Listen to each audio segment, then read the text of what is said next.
This next session, I want to talk about the objective of US GAAP.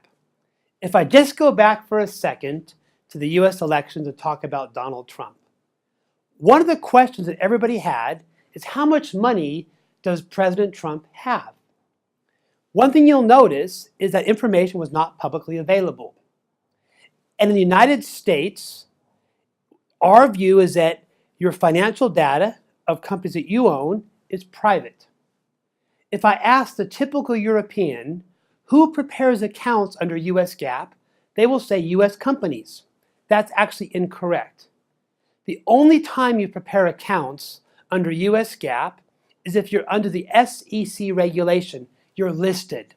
If you're not listed and a private company, US GAAP is not of interest to you. You probably simply prepare cash flow statements or management accounts. It's true that sometimes banks may request you to prepare accounts under US GAAP for a loan, but it's not widespread for all companies that are not listed. In Europe, the model is very different.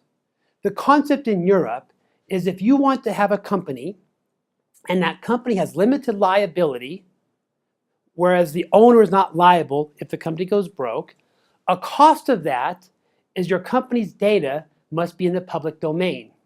So in Europe, in a lot of European countries, your accounts will be filed and publicly available. That is not the case in the United States.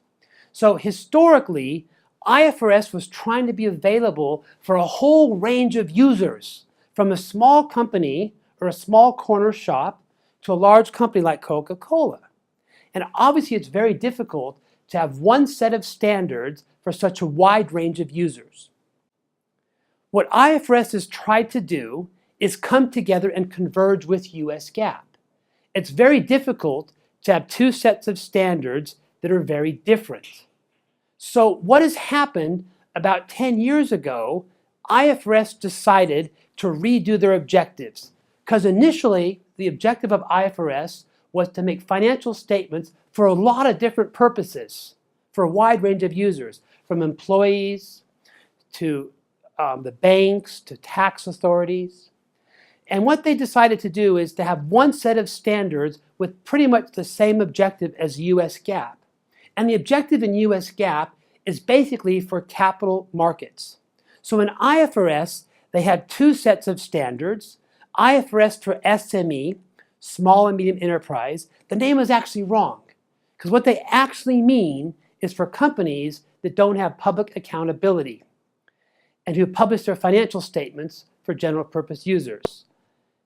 The purpose of US GAAP is to provide information that is useful to potential investors and creditors to make investment, credit, and similar resource allocations.